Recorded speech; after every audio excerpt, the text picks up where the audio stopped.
En esta videoclase vamos a revisar con lujo de detalle los temas de parasitosis. Vaya imagen aterradora, ¿no crees? Vámonos con el tema. Les dejo como siempre la bibliografía, chicos, y arrancamos. Para empezar, recordemos que un parásito es aquel ser viviente que se aprovecha de otros seres superiores para poder alojarse y nutrirse, generándole a su vez enfermedad y enfermedad debido a la falta de nutrientes, también por sangrado, daño orgánico, etcétera.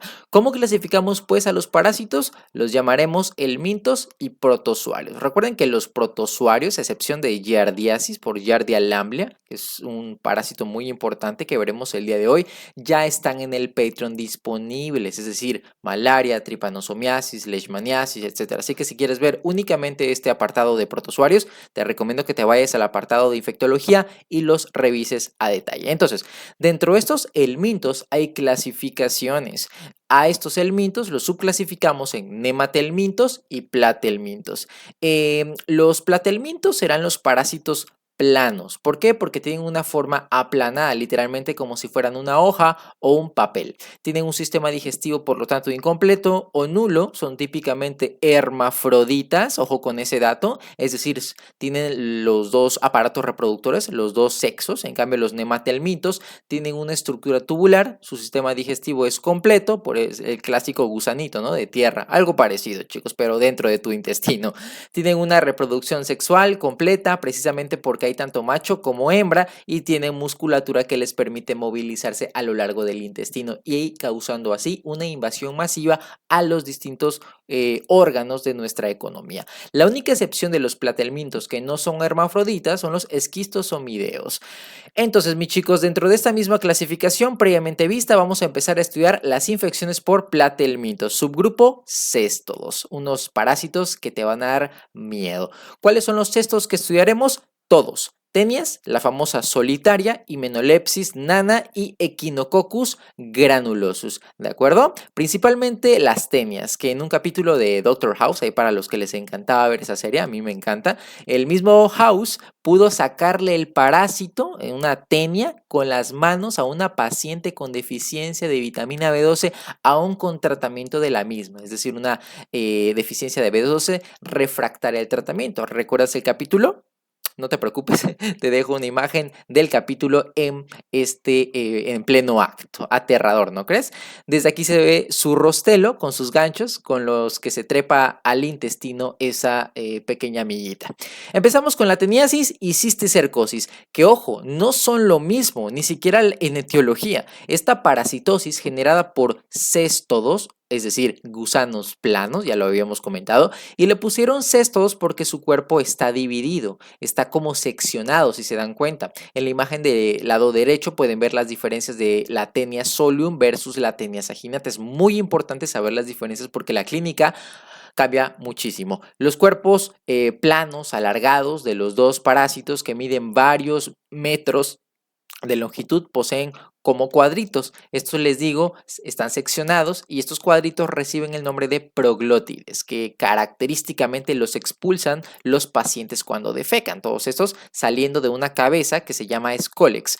También esos parásitos se consideran ciclofilideos porque en su cabeza, si se dan cuenta, chicos y chicas, tienen ventosas o ganchos que les ayudará a poder anclarse al intestino, a la mucosa intestinal, a las microvellosidades. Por lo que podemos decir que cuando tanto saginata como solium están adultas, están maduras, es posible distinguirlas. En cambio, cuando están en su forma de huevito, es prácticamente imposible para el químico, para la persona que lo esté viendo, hacer la diferencia de una a otra. Les dejo otras imágenes muy bonitas para que vean qué tanta diferencia hay de una a otra en cuanto a su cabeza o escólex. El de Tenia solium, izquierda, más globoso, pero sobre todo por su rostelo con su corona de ganchos. En cambio, el de Tenia saginata es más tetragonal y tiene sus ventosas, pero sin la corona de ganchos. Repito, los dos son hermafroditas y tienen la capacidad de llegar a medir varios metros según el tiempo de infección que cuente la persona. Por tanto, siguiendo el ciclo de vida de este parásito, forma infectante, huevo. Tipo de hospedador, el ser humano es el hospedero definitivo, mientras que la vaca o el cerdo son los intermediarios, porque en nosotros el parásito llega a la adultez, por eso somos los definitivos. La Taenia solium se transmite por carne de cerdo infectada, en cambio la saginata será por carne de res, ¿ok? La norma oficial mexicana recomienda que se hierva tanto el agua como el aceite por al menos una hora, ojo con ese dato, una horita, con la carne cortada en trozos o tiras de 5 centímetros, también las vísceras, hasta que no existan indicios de sangre. Doctor, ¿por qué pone todos estos datos? Para que no busques la norma y no te pongas a leerlo. Recuerden que estas videoclases están hechas principalmente para personas que no tienen mucho tiempo para estar leyendo, por eso les coloco yo absolutamente todo, obviamente teniendo sus respectivos cuidados el paciente en cuanto a su higiene, ¿no? No va a estar lavando la carne, no va a estar utilizando los utensilios con las manos sucias, ¿de acuerdo? Las formas intestinales de esta parasitosis que habíamos comentado que cualquiera de estas las podía llegar a ocasionar, los pacientes debutarán con dolor abdominal, ojo con ese dato, náusea, pérdida de peso importante, diarrea, prurito anal, debido a que incluso las enzimas de nuestro cuerpo no pueden destruir al huevo o su forma infectante, resisten a la depuración por parte del ácido clorhídrico que está en el estómago. En cambio, cuando los parásitos logran migrar al cerebro, específicamente, ¿quién es el que mira el cerebro? Taenia solium. Es el único que lo hace. Pregunta de examen. ¿Cuál es la etiología de las neurocistercosis? Taenia solium. ¿De acuerdo, chicos? Muy importante este apartado. Entonces, es el llamado cisticerco, causando irritación neuronal y por tanto crisis convulsivas en pacientes de manera tardía, es decir, de más de 10 años, causa hipertensión intracraneal por efecto de masa, cefalea crónica, y esto precisamente porque genera irritación, así como también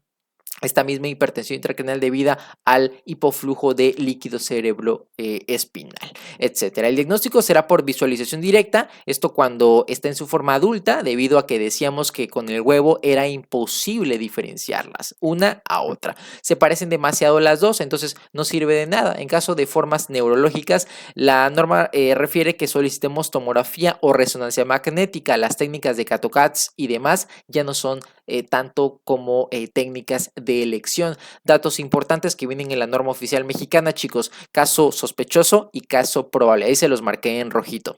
El sospechoso simplemente es el paciente con clínica neurológica en asociación de antecedentes personales de teniosis, tanto personal como en su entorno familiar, social, qué sé yo. En cambio, caso probable es el mismo caso sospechoso, pero con clínica neurológica. Doc, ¿por qué es importante saber esto? Porque nada más y nada menos, la norma nos dice que cualquiera de estos, tanto sospechoso como probable, los tenemos que referir ¿a qué? Al segundo nivel de atención para que le den manejo específico. El nombre de la larva de la Taenia solium que genera neurocistercosis se los coloco porque luego preguntan cada tontería, ya llegaron a preguntar cuál es la variante o más que nada la especie, ¿no? Asociada a la alergia asociada al consumo de camarón, el Lithopenus, ¿no? Me parece que es esa. Entonces, chicos, aquí tenemos el Cysticercus cellulosae. La norma nos dice que hay tratamiento expulsivo para las formas intestinales con semillas de calabaza, etcétera, y se los colocó.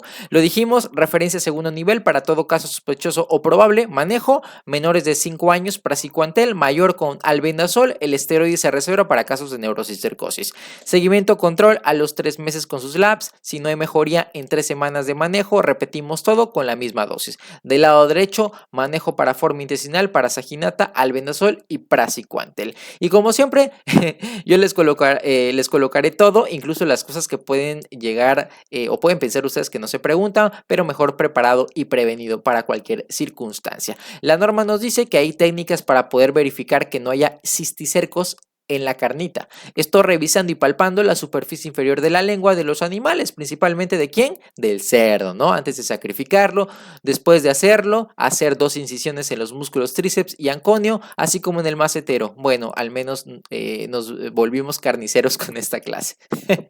Pasamos con la himenolepiasis, la hermana menor de la Taenia saginata y Taenia solium. Esta infección causada por el cestodo Hymenolepis nana constituye, según el Harrison, la más frecuente prácticamente de todas las infecciones generadas por los cestos. Aguas con ese dato, siendo la causa número 1 de teniasis humana, más común en los pacientes pediátricos, y otro datito, es el céstodo más pequeño de todos. Su vía de transmisión es fecal oral. El ciclo de vida comienza cuando el humano ingiere los huevos, estos eclosionan en el intestino, es una bella oncósfera, también llamada hexacanto, esto porque tiene 6 ganchitos que se prenden en tus vellosidades intestinales para posteriormente convertirse en una larva cisticercoide. Estas larvas se van a enquistar en la misma mucosa, se van a romper las vellosidades y van a salir de nuevo para transformarse en gusanos adultos en unos 10 a 12 días aproximadamente. Tengan en cuenta que cuando ya es un parásito adulto, el mismo parásito libera sus proglótides, que habíamos comentado que estaba como seccionado, ¿no? Por eso se llamaban céstodos, o parte de su cuerpo cargado de huevos, por lo que la vía de transmisión es esencialmente, ¿cuál va a ser? Fecal oral. Clínica intestinal inespecífica, diagnóstico por copro para ver los huevos, que decíamos era la forma infectante, y el manejo será con praziquantel. Pasamos con el último céstodo, que igual se pregunta bastante. Echinococcus granulosus sensulatum, aunque hay otro que es el multilocularis. Este pequeño parásito habita unos 5 a 20 meses en el yeyuno del perro, posee solamente 3 proglótides, una inmadura, otra madura y una última grávida o la llamada embarazadita, ¿no? Este fragmento que está embarazado, por así decirlo, está grávido, esta proglótide, se va a escindir para poder liberar huevos con una morfología similar a los de la tenia. Cuando una persona ingiere los huevos, los embriones salen de ellos, van a atravesar la mucosa intestinal, pasan a la circulación portal y se van a transportar a diversos órganos, casi siempre hablando del hígado y del pulmón, principalmente del hígado, aunque generalmente cuando se plantea un caso clínico es pulmonar, por eso la clínica es pulmonar, por sus características que ahorita vamos a ver. Las larvas se van a desarrollar al formar quistes hidatídicos uniloculares llenos de líquido constituidos por una membrana externa y una capa germinativa interna, perdón. Los quistes de estos Echinococcus, chicos, suelen ser completamente asintomáticos en su etapa de crecimiento hasta que su tamaño y efecto de expansión del órgano toma más que nada todo el órgano como tal, genera síntomas al paciente. Como bien les decía, lo más común es que se localicen a nivel hepático y pulmonar. Lo más habitual es el lóbulo derecho del hígado. Habrá por lo tanto dolor, hepatalgia, crecimiento de dicho órgano, es decir, hepatomegalia, en cuyo caso los quistes compriman el ducto biliar, puede inclusive simular una colelitiasis recidivante, así como un cuadro ictérico.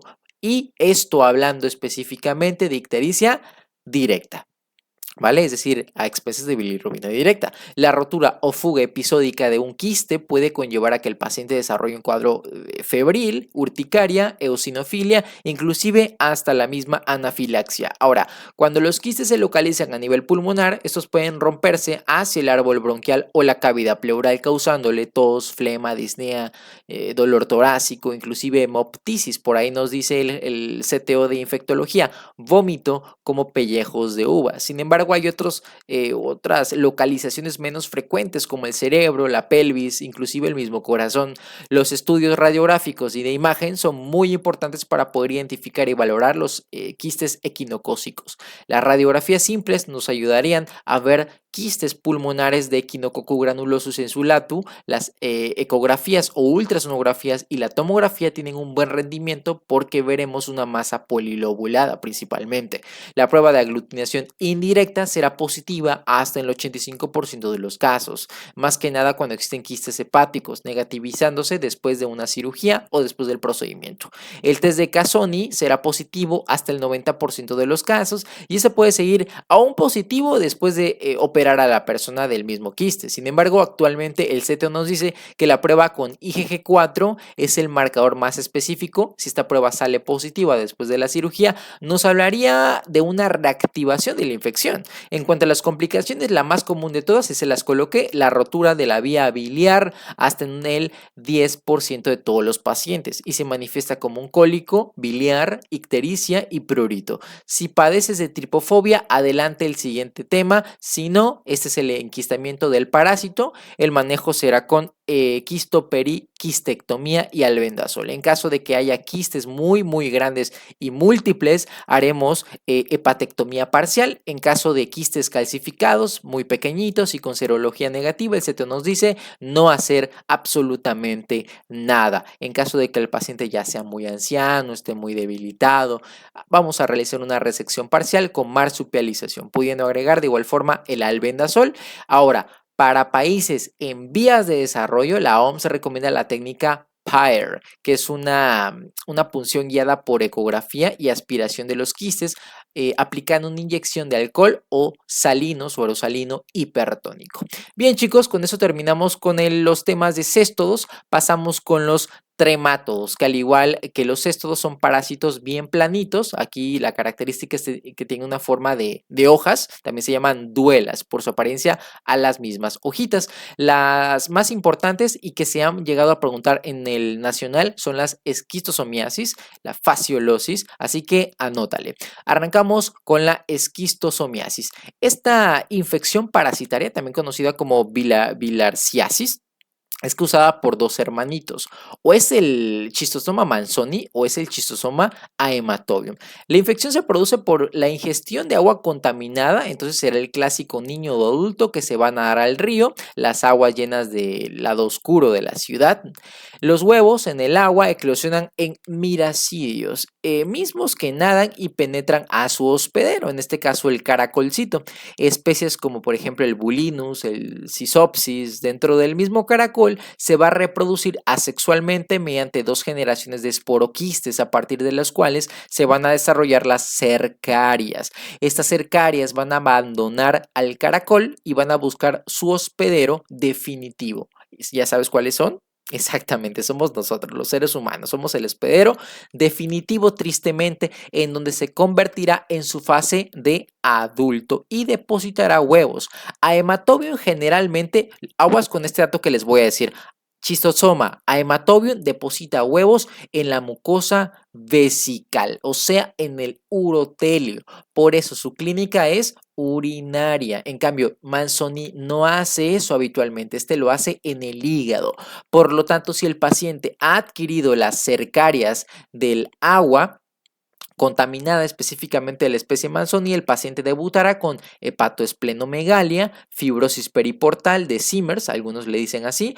Tras la ultrasonografía se puede evidenciar dilatación de la vena porta con la misma fibrosis periportal. Ya en casos muy graves, hasta la misma hipertensión portal con función hepática normal habitualmente. Ahora, su hermano que le gusta la vejiga, el Schistosoma haematobium, es todo lo opuesto. Los gusanos tienen un gran tropismo por las venas de las vías urinarias y genitales. Hay dos etapas de la infección, una fase activa con predominio de los niños, adultos jóvenes, que se caracteriza porque hay excreción de huevecillos en la orina, así como hematuria macroscópica o microscópica, y una crónica en donde ocurre en pacientes mayores. Existe una nula excreción de los parásitos. Un signo característico de la etapa activa es la hematuria indolora. Adicionalmente habrá disuria, dolor suprapúbico, etc. Como el parásito está constantemente depositando los huevos en la misma mucosa vesical, esto le genera al paciente una inflamación constante de la misma, tornándola con el tiempo fibrótica, que si hacemos cistoscopía, el Harrison nos dice que se revelará un patrón en parches arenosos compuestos de una gran cantidad de huevos calcificados y rodeados de tejido fibroso con una superficie de la mucosa completamente atrófica.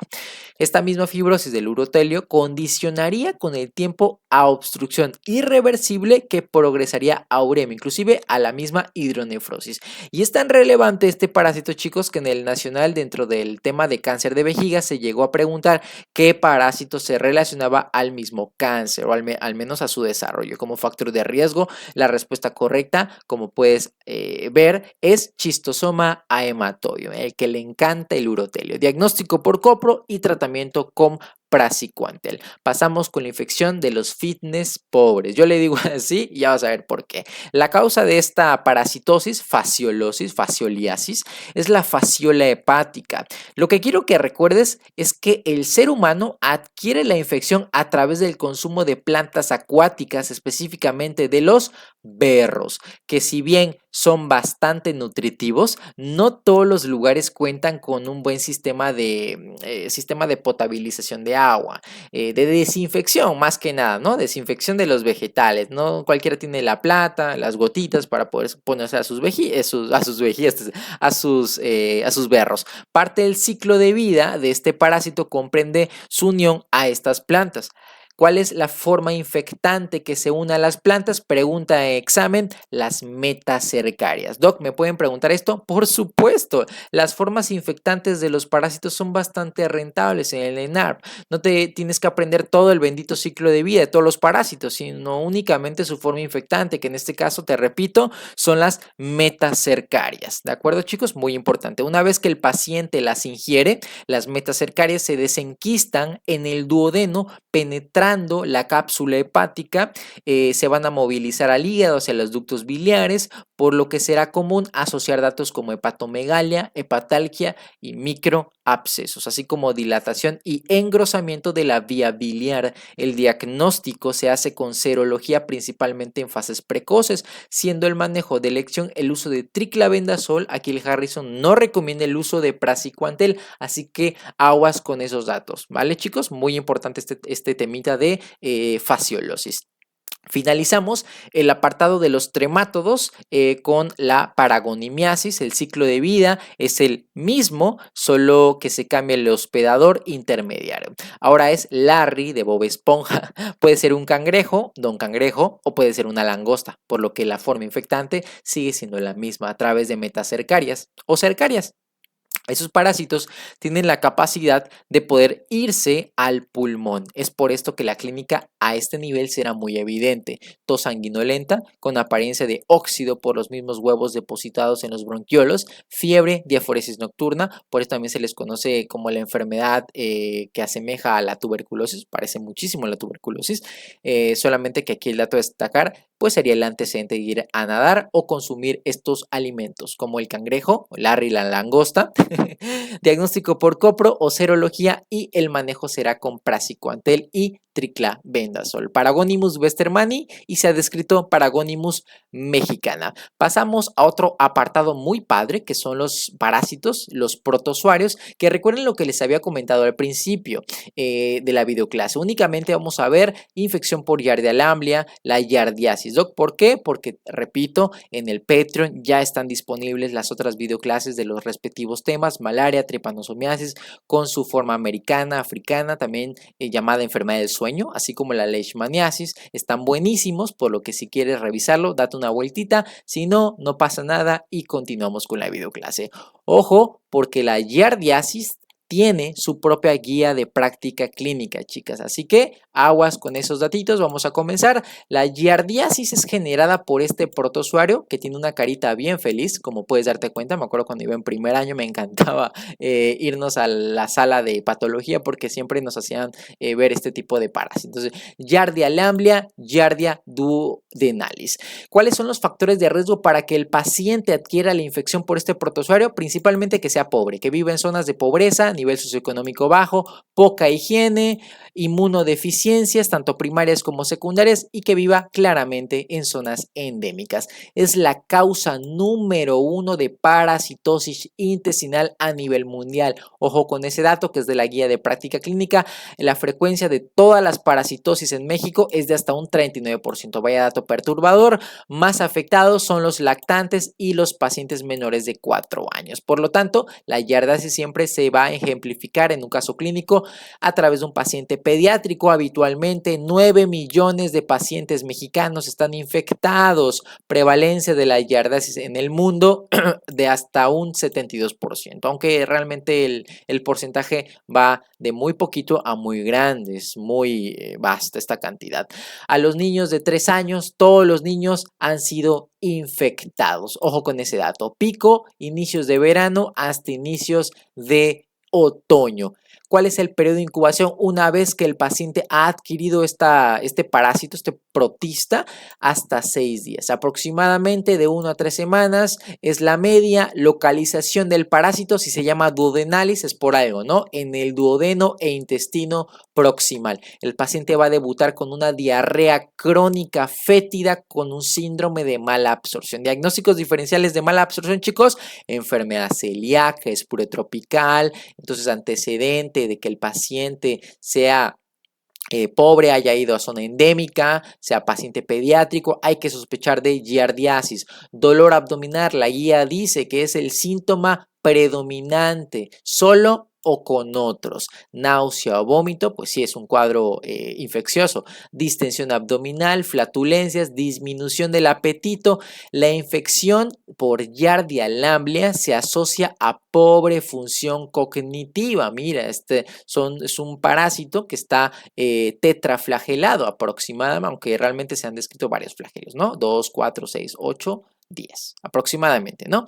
La giardiasis tiene un impacto adverso sobre el estado nutricional de los niños. Te estoy diciendo que afecta la función cognitiva. La vía de adquisición habitualmente son los alimentos contaminados y por lo tanto el agua contaminada. ¿Con qué lavas los alimentos? Con agua. Y el agua, si está contaminada, pues vas a contaminar los alimentos. Es una contaminación cruzada habitualmente. Otro datito que se puede llegar a preguntar y que yo considero que sí es preguntable, yo no lo haría realmente, pero bueno, chicos, ahí va de la manga del que lo haga. Con tan solo 10 quistes, el paciente se considera infectado o al menos puede desarrollar la infección. Entonces, la pregunta sería: ¿cuántos quistes necesitas de giardia para desarrollar la infección? 10 quistes. Esto viene en la guía de práctica clínica. No se preocupen que les traigo todo. Segundo lugar, animales domésticos. El niño que le gusta jugar con el perro, con el gato, inclusive con el ganado si vive en el rancho, con el abuelo. Sexual, oral, anal. Ojo, chicos, cuidado. Luego la guía nos comenta, una disculpa, les voy a borrar esto para que puedan observar mejor. La guía nos dice que existen otro tipo de sintomatología agregada a la principal, que será el cuadro intestinal, que sería ocular, degeneración en sal y pimienta, articulares, artritis reactiva, sinovitis, dermatitis alérgica, prurito y urticaria. Puede haber una disminución de estos microelementos como hierro, zinc y magnesio, esto más que nada por el síndrome de mala absorción, ¿no? Diagnóstico de elección es el coproparasitoscópico en serie de 3. En caso de que este te salga negativo y tú tengas todavía una alta sospecha clínica, tú tienes que solicitar esto, que es el antígeno fecal de Giardia lamblia en las heces. Si todavía, a pesar de que tú haces el antígeno fecal, te sale negativo, realizas enterotes. Esto fue pregunta de NARM, chicos, me parece que del 2019, que es el uso de una cápsula que está unida a una cuerdita. Esto se lo traga el paciente y tú lo vas a estudiar, ¿de acuerdo? Requiere visualización directa, microscópica, con una tinción directa posterior a obtener la cuerda. Se hace en el segundo nivel de atención. Entonces sería como la tercera línea para el diagnóstico de la giardiasis, ahí por si las moscas, ¿no? Vaya datos bien interesantes que sacamos de las guías. Hallazgos en la biopsia no se hace de rutina, tampoco la endoscopía, pero bueno, encontramos una atrofia principalmente de las vellosidades por la misma infiltración de polimorfonucleares, de linfocitos, como tal de células de nuestro cuerpo. Ahora, ¿qué vamos a encontrar en los hallazgos endoscópicos? Una gastritis antral, duodenitis principalmente. ¿Por qué? Porque la giardia le encanta el duodeno e incluso úlcera duodenal, aunque en algunos casos puede ser que el paciente se encuentre completamente normal. Marcadores, aquí solamente a destacar el mejor marcador son los niveles elevados de inmunoglobulina A, incluso más que la inmunoglobulina M. La disminución de la inmunoglobulina A predispone a la colonización intestinal y el desarrollo de diarrea crónica por el mismo parásito. La biometría no es un estudio que normalmente solicitemos, aunque nos puede ayudar Aquí nos dice la guía, la eosinofila puede o no estar presente y no descarta la parasitosis. Tratamiento de elección, siempre que te pregunten un parásito, generalmente es con metronidazol. Lo veíamos en la cervicovaginitis, habitualmente se utiliza el metronidazol, aunque igual hay que leerle, porque si te preguntan tratamiento secundario de segunda línea, es el tinidazol. Alternativo a estos, secnidazol. Ya tienes primera, segunda y tercera línea de tratamiento. Siempre vas a tratar a los pacientes que sean sintomáticos y asintomáticos, porque son un foco infeccioso y pueden contaminar a sus familiares. ¿De acuerdo, chicos? Otros medicamentos que recomienda también la guía, les voy a borrar esto, una disculpa, es el albendazol en caso de coinfección de Giardia con el Mintos y la nitazoxanida, que realmente esto casi no se pregunta. El de primera línea siempre que preguntan es el metronidazol. Seguimiento, hay que hacer un copro a los 3 a 5 días de concluido el tratamiento. En caso de que el paciente todavía persista con la sintomatología y el copro te salga negativo, vigilas de 2 a 3 semanas para que descartes intolerancia a la lactosa por Giardia lamblia. En caso de refractariedad, metronidazol con albendazol por una semana. ¿Vale, chicos? Perfectísimo. Pasamos con los nemátodos intestinales: Ascaris lumbricoides, ascariosis, anquilostomiasis, estrongiloidosis, tricuriosis y enterobiosis. Vámonos porque son pregunta de ENARM. Empezamos con la ascariosis, chicos. La ascariosis es generada por Ascaris lumbricoides, es considerada como la helmintiasis más común en todo el planeta. Ojo con ese dato, es el mayor nemátodo intestinal en seres humanos. Vean que la mujer es un poco más largo que el varoncito. Bueno, chicos, lo más importante que tienen que recordar es que se transmite fecal oral. Hay pocos parásitos en tu intestino, es pobre la sintomatología que va a desarrollar tu paciente. Habitualmente todas las parasitosis, repito, todas las parasitosis están relacionadas a los mismos factores de riesgo, es decir, que el paciente sea pobre, y pobre significa que viva en condiciones de hacinamiento, condiciones insalubres, ¿no? Suelo contaminado, falta de instalaciones sanitarias, y no estoy tirándole, ¿no? Porque hay gente muy pobre que tiene todavía esa característica de tener sus áreas limpias, pero como siempre en el nacional hay que tomarlo como un factor de riesgo. Niños son los más vulnerables porque habitualmente están consumiendo tierra, están jugando con la tierra y es común que ingieran estos huevos. Por lo tanto, la forma infectante, esto es importante, es la larva filariforme. ¿Ok, chicos? Muy importante este dato. A pesar de que el huevo es parte del estadio, la forma infectante es de larva, ¿de acuerdo?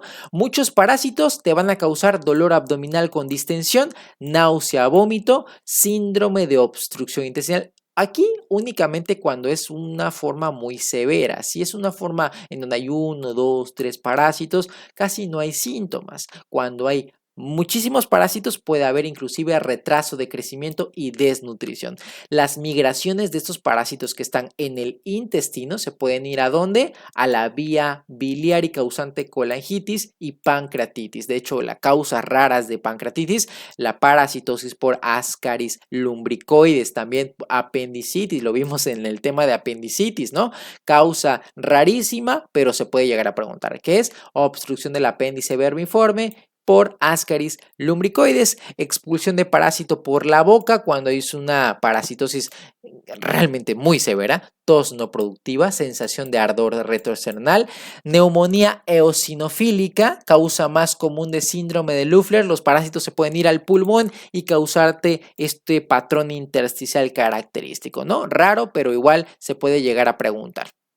Perfecto, chicos. El diagnóstico lo vamos a hacer por coproparasitoscópico, visualizando directamente los huevos que son expulsados a través de las heces de estos pacientes infectados. Tratamiento de elección es albendazol, aunque hay otras líneas como mebendazol y la ivermectina. En caso de que el paciente haya desarrollado obstrucción intestinal, pero parcial, vamos a realizar aspiración por sonda nasogástrica más líquidos IV más instilación de piperacina. En caso de que sea completa la obstrucción intestinal, pues va a ser de inmediato la cirugía Otra enfermedad importante, la uncinariosis. Anquilostomiasis, tenemos dos etiologías predominantemente, ancilostoma duodenale y el Necator americanus. Factores de riesgo, los mismos, chicos, los mismos, que sea pobre, que camine descalzo. Aquí principalmente que camine descalzo. ¿Por qué? Porque las larvas, ¿sí?, van a incorporarse a través de la piel. Por eso se llama el prurito del suelo, ¿sí? La larva migrans, ¿no? Este parásito se incorpora en la dermis, la penetra a través de sus enzimas proteolíticas y te causa este cuadro, ¿no? Una migración de la larvita. Entonces, larva filariforme es la forma infectante, ¿de acuerdo? Transmisión fecal-piel. Habitualmente, el paciente que va, son pobres, hacen en cualquier parte y esto se queda en la tierra, el paciente pasa y se incorpora el parásito en el piecito del paciente. Al momento de la penetración va a existir una reacción localizada, que es el prurito del suelo, así se le llama, el Harrison así lo toma, dermatitis maculopapulosa pruriginosa, en donde se generan tractos serpiginosos, esto que puedes ver por acá, característicamente.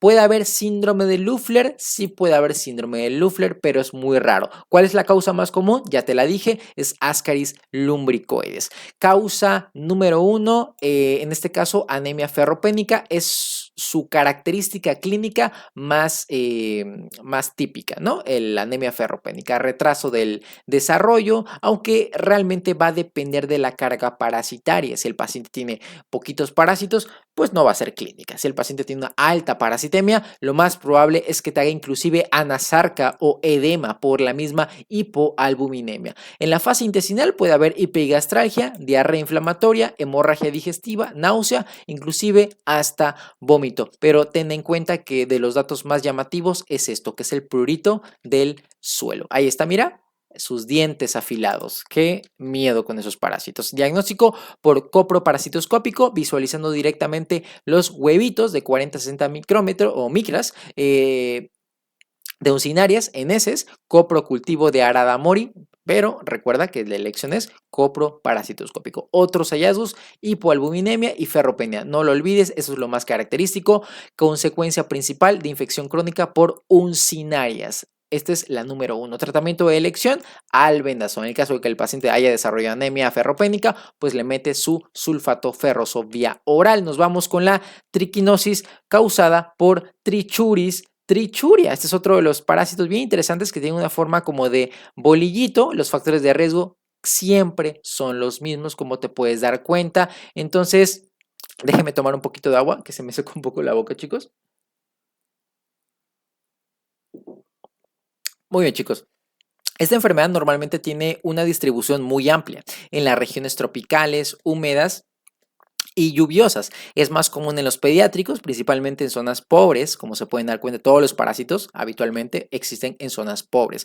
Una vez que el parásito es ingerido, aquí solo destacar que su forma infectante es en huevo. Ya cambió, ¿no? De larva filariforme, como lo leemos previamente, a huevito. Una vez que estos huevos son ingeridos, los tricocéfalos, así se llaman, logran penetrar la mucosa intestinal, y esto porque poseen estiletes, que son como hojitas filosas que se enclavan, generando inflamación, edema y hemorragia. La zona que comúnmente van a invadir estos parásitos con forma de limón o de bolillo, dirían algunos, es la mucosa colónica cecal. Cuando existe una parasitemia muy bajita, los pacientes serán completamente asintomáticos, mientras que cuando la parasitemia es verdaderamente alta, el paciente debutará clínicamente con diarrea, las crisis disentéricas de repetición, el pujo, el tenesmo, el meteorismo y el prolapso rectal característico. Si te preguntan cuál es el dato más llamativo, es el prolapso rectal, es el más llamativo, lo repito porque es muy importante. Oiga, doc,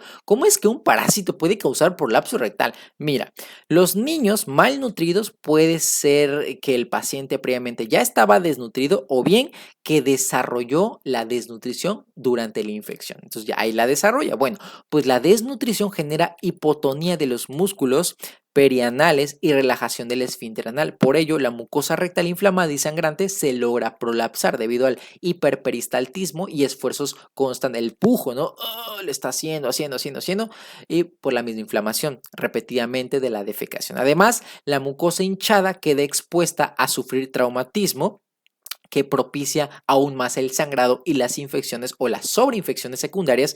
Este proceso crónico y desgastante genera a su vez anemia con pérdida de peso en el niño afectado. El diagnóstico es por copro y el tratamiento de primera línea siempre de lo siempre es con mebendazol, ¿vale, chicos? No lo vayan a olvidar, prolapso rectal asociado a trichuria, el parásito que se parece mucho a un bolillo, ¿no? Perfecto. Nos vamos a la Trichinella spiralis, el agente causal de la triquinelosis. La Trichinella spiralis, mira, parece como si estuviera, como fuera una espiral, por eso le pusieron spiralis. Bueno, tiene una distribución mundial. Aquí lo importante que tienes que recordar es que se transmite por comer carne de cerdo poco cocinada. Mira el cerdito, aquí está. Siempre relacionen, chicos. Cerdo, huevo, factores de riesgo, clínica, diagnóstico, tratamiento, ¿vale? Muy bien. Este parásito tiene la característica de que del intestino se va al músculo y se va principalmente a los músculos extraoculares, por eso genera edema periorbitario y facial, hemorragias subconjuntivales, retinianas y lechos ungueales, las famosas hemorragias en astilla. Por eso me parece que en un caso clínico que les colocamos ahí en el Telegram, muchos respondían que era endocarditis infecciosa, porque sí, en la endocarditis infecciosa hay hemorragias en astilla, pero la característica es que el paciente tenía edema periorbitario y facial y tenía antecedente de haber consumido carne de cerdo poco cocinada. Raro exantema maculopapuloso, cefalea, tos, disnea, miocarditis. ¿Por qué? Porque el parásito se puede llegar a enquistar en donde en el músculo del miocardio. Entonces genera taquiarritmias, inclusive hasta falla cardíaca. Resulta, por lo tanto, como la causa número 1 de las muertes asociadas a la triquinelosis generada por Trichinella spiralis. El diagnóstico va a ser por la clínica más la serología, es decir, anticuerpos contra Trichinella spiralis. Datos de laboratorio que te pueden llegar a orientar, si bien en casi todos los parásitos puedes encontrar eosinofilia o no. Lo más llamativo es que la CPK está aumentada, la creatinfosfoquinasa, precisamente porque hay un involucro del músculo estriado. Entonces, puedes hacer una biopsia de 1 gramo del músculo al menos. Los parásitos se encuentran más en las zonas próximas a las inserciones ligamentosas. Ojo con esos datos. El tratamiento es mebendazol y albendazol solamente en las fases intestinales, no en las larvas enquistadas. Adicionalmente, se usan antipiréticos, analgésicos y la prednisola solamente cuando haya miositis grave o bien miocarditis, oxiurasis, la parasitosis asociada al me pica la colita, ¿no? Bueno, chicos, la oxiurasis es generada por Enterovirus vermiculares. Aquí la forma infectante es el huevito. El paciente se come los huevos porque estaban en la carne, porque estaban ¿en dónde? En los vegetales que estaban mal desinfectados, etcétera. Por lo tanto, la transmisión va a ser fecal oral, periodo de incubación de 35 a 45 días. La clínica, lo más característico es un prurito. Me pica la colita en la noche. Prurito perianal nocturno es el síntoma cardinal de la oxiuriasis. No invade al pulmón. Ojo con esos datos. Recuerden, ¿cuáles son las parasitosis que se asocian al síndrome de Loeffler? Ya las comentábamos, ¿no? ¿Cuál es el nemátodo que no genera síndrome de Loeffler o una migración al pulmón? Es oxiuriasis. Diagnóstico, aquí se utiliza el copro o un test que se llama test de Graham. ¿Ok? Aunque el Harrison nos dice, los huevos no se eliminan por las heces, por eso es importante realizar el test de Graham. Tratamiento mebendazol. Localización del parásito ciego y apéndice. Tamaño de 8 a 13 milímetros. Huevos. Deposita la hembra 2000 huevos al día. Pasamos a la estrongiloidosis. La etiología es estrongiloides vermiculares. Huevo es la forma infectante, es el mismo si te das cuenta. Epidemiología, habitualmente países tropicales y subtropicales, principalmente en zonas con pobre higiene, es decir, zonas pobres para fines prácticos. Transmisión fecal oral, el periodo de incubación hasta 28 días, o sea, en donde eclosiona, ¿no? Gastrointestinales, puede haber diarrea con una parasitemia muy alta y este parásito sí puede hacer síndrome de Loeffler, sí puede llegar a migrar del intestino al pulmón. Es raro, sí. ¿Cuál era el más frecuente? ¿Te acuerdas cuál era el parásito más frecuente? Exactamente, el que veíamos, el primerito, ¿te acuerdas? Me lo puedes colocar en los comentarios. Cutáneas y eosinofilia. Si el huésped presenta un estado de inmunosupresión, puede desencadenarse lo que se conoce como síndrome de hiperinfección. Diagnóstico por copro, donde detectamos larvas, y el tratamiento es con ivermectina, anisaquiosis. Este está bien interesante porque es por consumo de pescadito. El parásito se llama Anisakis simplex. La transmisión, repito, es por pescado crudo de agua salada, ¿no? Habitualmente agua de mar. Entonces el pescado que no ha sido habitualmente desinfectado, aunque realmente casi no se hacen los métodos de desinfección, es importante que el que está cocinando el parásito pues vea que precisamente no haya infectación de este pescadito. Al parasitar la pared gástrica del paciente se va a generar dolor, un cuadro intestinal inespecífico en las próximas 48 horas. En ocasiones puede haber inclusive hasta una lesión pseudotumoral con obstrucción y alergias. Y estas alergias producidas por las proteínas del mismo parásito. El diagnóstico es por los huevos, debido a que los huevos no se eliminan por las heces, vamos a tener que realizar un diagnóstico a través de la visualización directa de los parásitos. Tratamiento: no existe tratamiento médico y debe extraerse quirúrgicamente o endoscópicamente. Agregado a esto, les coloco algo que viene en el Harrison. Las larvas del agua salada se destruyen cuando son expuestas a temperaturas de 60 grados, cocción de 60 grados, congelación de -20 durante 3 días o con marinado o ahumado en frío. Por lo tanto, vamos a hacer un poquito de zoom por acá. Permítame tantito, ahí está. Si tras consumir pescado marinado aparecen náuseas y dolor abdominal, hay que sospechar Anisakis simplex y realizar gastroscopía. Aquí está el ciclo de vida. El paciente adquiere la infección a través de la fase L3 de las larvitas. Ahora nos vamos a las filariasis. Las filarias causantes de la famosa elefantiasis, ¿no? Filariasis linfática, oncocercosis y la loasis, que prácticamente son las mismas filarias, aunque diferente etiología. Empezamos por la más importante: Wuchereria bancrofti, Brugia malayi y Timori. La transmisión es por picadura del mosquito, Culex y Mansonia. La clínica va de acuerdo a qué tantas filarias haya en el sistema linfático del paciente. La infección de los ganglios linfáticos ocasiona dilatación y engrosamiento de las paredes vasculares. Esto porque existe una infiltración. Acuérdate que hay parásitos en un área que va a llamar pues células de la línea blanca, ¿no? De defensa. Entonces eso se acumula en los vasos en la vía linfática, principalmente de las extremidades inferiores, y genera estasis, linfedema perineal y genital, dilatación, tortuosidad y como tal elefantiasis. Esto que puedes ver, ¿no? Por eso le colocaron los pies del elefante, por la misma incapacidad o insuficiencia de las válvulas linfáticas. Ojo, Wuchereria bancrofti es la única generadora de linfedema genital, por lo tanto de funiculitis, epididimitis, dolor e hiperestesia escrotal, en cuyo caso sea el paciente varón. El diagnóstico se hace por la visualización directa a través de microscopía de las microfilarias. El tratamiento de primera línea es diatil, carbamazina más doxiciclina. ¿Y por qué doxiciclina, doctor? Porque resulta que hay un endosimbionte, así lo maneja Harrison, un endosimbionte, es decir, un parásito que vive dentro de las mismas Wuchererias bancrofti y Brugia malayi, que se llama Wolbachia. ¿Okay? La Wolbachia ayuda a que viva, a que subsista esta Wuchereria bancrofti y Brugia malayi. Por eso se ha estudiado que el uso de doxiciclina para matar al endosimbionte Wolbachia, que es otra bacteria por ahí, un parásito, es importante para la erradicación de la misma infección por Wuchereria y Brugia malayi. Otras que no se han preguntado, pero igual lo coloco por si se llega a preguntar: filariasis linfática por Onchocerca volvulus. Aquí lo más importante es que afecta al ojo, chicos, muy importante. Hay una ceguera de los ríos, ceguera por queratitis y coriorretinitis, es lo más destacable.